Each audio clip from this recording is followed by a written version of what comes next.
Bonjour à tous, j'espère que vous allez bien ce dimanche 2 novembre 2025. Je suis Benjamin, alias Black Wolf, et je vais vous donner mon avis sur le marché crypto aujourd'hui. On va parler des grosses news de la journée et on va faire le suivi sur le cours du Bitcoin, de l'Ethereum et de quelques altcoins.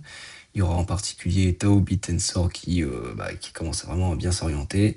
Et on va faire le suivi là sur sur le narratif que j'ai parlé hier, parce que je pense que ça continue sur la bonne lancée. Et on a un marché qui est en hausse de plus 1,50% sur le top 100. Donc là, on est le week-end, donc en général, ça se passe pas trop mal sur le rebond technique. Et on va commencer tout de suite sur les news. On a Christine Lagarde, donc, qui est la présidente de la Banque Centrale Européenne, qui a déclaré que l'euro numérique, ça constitue un symbole de confiance pour notre destin commun. Alors, bon, venant d'une personne qui est plutôt critique envers le Bitcoin, je ne sais pas si je dois le prendre avec une ironie, mais en tout cas, ce projet, il rentre dans une phase finale de préparation avec un possible déploiement dès 2029. Alors, c'est même pas pour demain, quoi, c'est 2029, donc c'est dans 4 ans. Ce sera pour le prochain bull run, quoi. Donc voilà, ce sera présenté comme une solution complémentaire à l'argent liquide. Et c'est destiné à faire des paiements numériques en ligne, voire même hors ligne dans la zone euro. Voilà, donc même euh, pour rappel, il y avait un sujet là sur la loi en France sur cet euro numérique et je vous en avais parlé un petit peu en début de semaine que je ferai une vidéo plus complète, donc bon, ça me prend un peu plus de temps.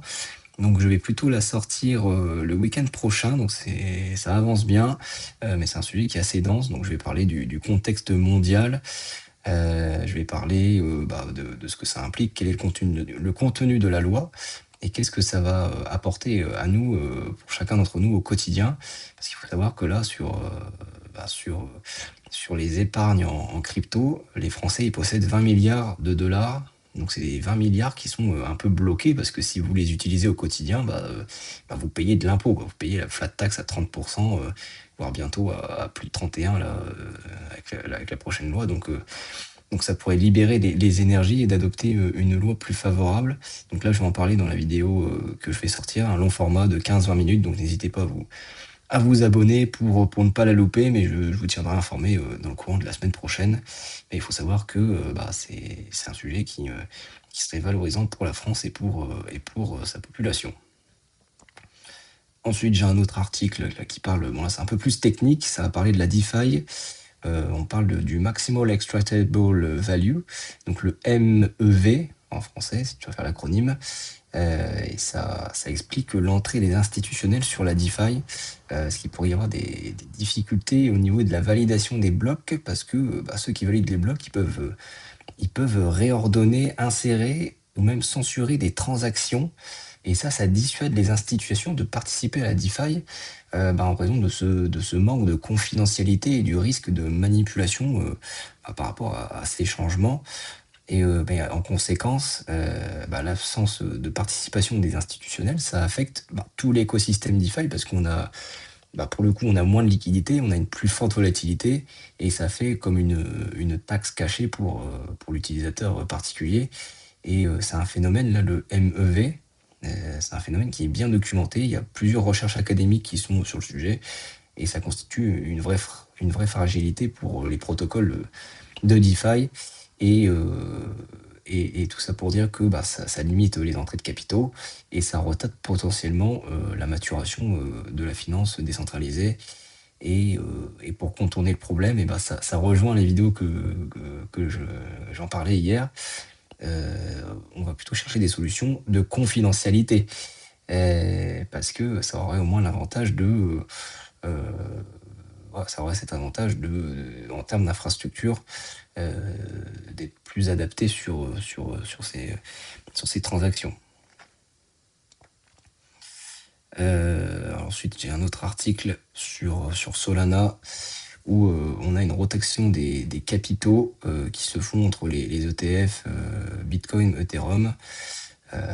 Par exemple, sur Solana, on a enregistré 4 jours consécutifs d'inflow avec plusieurs dizaines de millions de dollars enregistrés. Pendant que les produits qui sont liés au Bitcoin et au Ethereum, il y a des sorties qui sont plus importantes. Donc voilà, il y a une rotation qui se fait au niveau des ETF, tout ce qui est Bitcoin, Ethereum, ça sort pour aller sur le Solana. Donc bon, je pense que c'est un momentum, on va dire, ponctuel sur la semaine, sur la dernière semaine. Bon, après, à voir sur le long terme ce que ça donne, parce que c'est vrai que l'ETF, il y a des ETF Solana qui sont sortis encore ces derniers jours. Donc bon, ça apporte des capitaux sur un effet de nouveauté. Alors maintenant, je vais revenir sur le cours du Bitcoin. Hop. Donc voilà, il n'y a pas de très très grosse surprise hein, sur le cours. Pour notre suivi quotidien, on est toujours sur une phase de rebond technique. Là, on a dépassé les 110 000 là aujourd'hui et on se rapproche des 111 000. Donc c'est l'ancien support qu'on avait sur notre triangle en pointillé. Donc il faudrait qu'on break les 111 000 pour repartir à la hausse et aller à nouveau sur les 116 000. Donc j'en parlais déjà hier, mais bon là sur le week-end il y a des faibles volumes, donc il n'y a pas de très gros changements à indiquer, mais bon ça va plutôt dans le bon sens. Mais il faut savoir aussi qu'on a un gap, voilà, le fameux gap, j'en parle tous les week-ends, mais il y a un gap dans les... alors ça dépend si on met en 4 heures ou en journalier, mais il y a un gap vers les 110 000, donc c'est possible qu'on revienne sur les 110 000 corrigés. Là, d'ici le début de semaine, on est un petit peu au-dessus de 110 000, donc bon, on va plutôt rester dans la zone, mais je pense pas que ça va monter. Si ça pop aujourd'hui, bon, il faut pas acheter dans la panique, il faut plutôt attendre début de semaine, être sûr qu'on soit à 110 000 pour se positionner à l'achat. Pour ceux qui veulent acheter, et sur Ethereum, c'est un peu la même chose, on est toujours dans le canal, on est en train de faire un rebond technique, on est sur les 3900 actuellement. Donc une fois qu'on aura passé, je pense les 4000, ça va être le support psychologique. En plus, c'est le milieu du canal, donc on est vraiment en train de batailler entre les 4000, les 4250 en haut et puis les 4000 et les 3700 en bas. Donc pour l'instant, bon, ça évolue tranquillement là depuis un petit mois à l'intérieur du canal. Mais maintenant, je vais passer sur les altcoins. Alors j'avais parlé, j'en ai 3-4 à regarder. Bon, on va commencer par le Solana, qui est ici. Le Solana qui, voilà, il n'y a pas de sujet particulier. Bon, on a passé le triangle. Le triangle qui est en jaune, on a fait un pullback, on l'a un petit peu traversé, donc bon, je pense que la résistance qui est au-dessus, elle est plutôt faible, mais on est toujours au-dessus du support en bleu, donc ça c'est un bon signe, ça c'est le support qui est pour rappel, qui est notre diamant, et tant qu'on est au-dessus de la résistance en bleu, et ben on est plutôt bien. Donc là le RSI est à 56, donc on est toujours dans la phase haussière. Il n'y a pas de sujet particulier, ça évolue tranquillement au-dessus, donc bon, je commencerai à m'inquiéter si on passe durablement au-dessus des 180, si on commence à clôturer en dessous de 180, ouais, là ça commencerait à revoir en tout cas ce côté du triangle, mais bon, je serais pas forcément étonné non plus que ça le break, mais on va suivre ça les prochains jours. Ensuite on parlait du Tao, donc là on l'a breaké hier, j'ai vu ça. On est commencé à passer au-dessus de notre résistance en jaune, on est en train de faire un mini pullback local dessus, mais là c'est parti, on est parti au-dessus de ces prix qu'on avait pu revus depuis le début d'année, donc ça c'est un bon signe, et surtout qu'il y a beaucoup plus de volume, on voit en bas là, juste ici qu'il y a plus de volume depuis la mi-octobre. Donc là, on est parti pour réatteindre les objectifs des 780 $, au moins revoir les anciens plus hauts qu'on avait en fin d'année 2024 ou début 2024. Donc là, on est bien parti. Voilà, je pense que c'est le bon moment pour se positionner. Là, c'est vraiment le bon moment pour se positionner. Là, on a un petit beau flag, on a peut-être un flag local là, qui se crée. Donc si on repasse au-dessus des 530, là, on est sûrement reparti, quoi. Donc là, je pense que c'est le bon moment de faire un DCA assez agressif en journalier si vous avez une somme à mettre. Je voulais parler du menthol. Ça fait un petit moment que je l'ai pas regardé. Hop, le menthol, c'est un peu pareil. On est en train de faire le pullback. J'avais dessiné déjà un premier support sur les 1,40 il me semble, qui est en jaune. Peut-être se mettre plutôt en long terme. Là, on a les 1,40 qui sont en jaune, donc ça c'est la résistance qui est horizontale, qui a touché au moins les points qui sont ici aussi, et puis là on est en train de refaire le pullback dessus, et après on a le gros canal en bleu qui est le gros canal solide en long terme. Donc là c'est pareil, ceux qui veulent se positionner à l'achat, bon, c'est un bon moment pour le faire un décès agressif sur les jours à venir. Donc voilà, je pense que c'est le bon moment d'y aller. En tout cas, on est sur la zone neutre, même au niveau du RSI, on est sur les 41. Donc pas trop mal, franchement. Voilà, c'est mieux d'acheter à ces niveaux-là que si vous étiez plutôt au-dessus. Donc là, vous allez économiser facilement des 30-40% par rapport il y a un mois, quoi. Donc ça, c'est cool.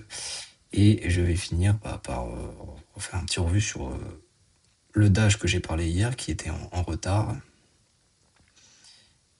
Hop. Alors là, ouais, là c'est dommage parce que c'est que mes dessins ils se sont effacés, mais c'est pas très grave, on va regarder au visuel rapidement. Donc hier on était sur la zone des 60, même pas sur la zone des 70, et là on l'a complètement explosé. Enfin, on l'a complètement explosé depuis que j'ai fait la vidéo hier. Donc ceux qui ont regardé la vidéo, qui me suivent quotidiennement, et que vous avez acheté hier dans la foulée de ma vidéo, et ben vous avez fait un 23-24%. Donc bravo à vous. Bravo à vous. Bon, là ça rebaisse. On est passé sous les 23, mais on est à 90 $. Donc ça, c'est plutôt cool. C'est plutôt cool si vous avez fait l'opération. Je pense que ça peut être pas mal de prendre des petits profits, parce que c'est possible qu'il y ait un pullback, vu tellement qu'il y a de la volatilité, qu'il y ait un pullback là sur cette résistance qui était là, que j'avais mis, mais qui est plus. Mais bon, je pense qu'on pourra revenir sur la zone des 70 pour respirer. Donc voilà, si vous pouvez prendre quelques bénéfices, c'est toujours bon. Voilà, des 20%, c'est quand même une super perf. Surtout que on sait jamais ce que ça peut donner, et c'est un tout petit projet. Là on est sur le milliard, je pense qu'on est au niveau du milliard de capitalisation. Donc voilà ce que je peux en dire sur tous les sujets. Likez la vidéo, en tout cas, mettez en commentaire pour donner du relief sur le contenu. Et surtout pour ceux qui ne sont pas abonnés, abonnez-vous pour suivre ensemble l'actualité, les cryptos de manière générale, et vous former sur mon expérience qui date d'il y a plus de 4, même plus de 5 ans maintenant. Donc profitez-en. Je vous souhaite un excellent dimanche, et puis je vous dis à demain. Ciao, bye.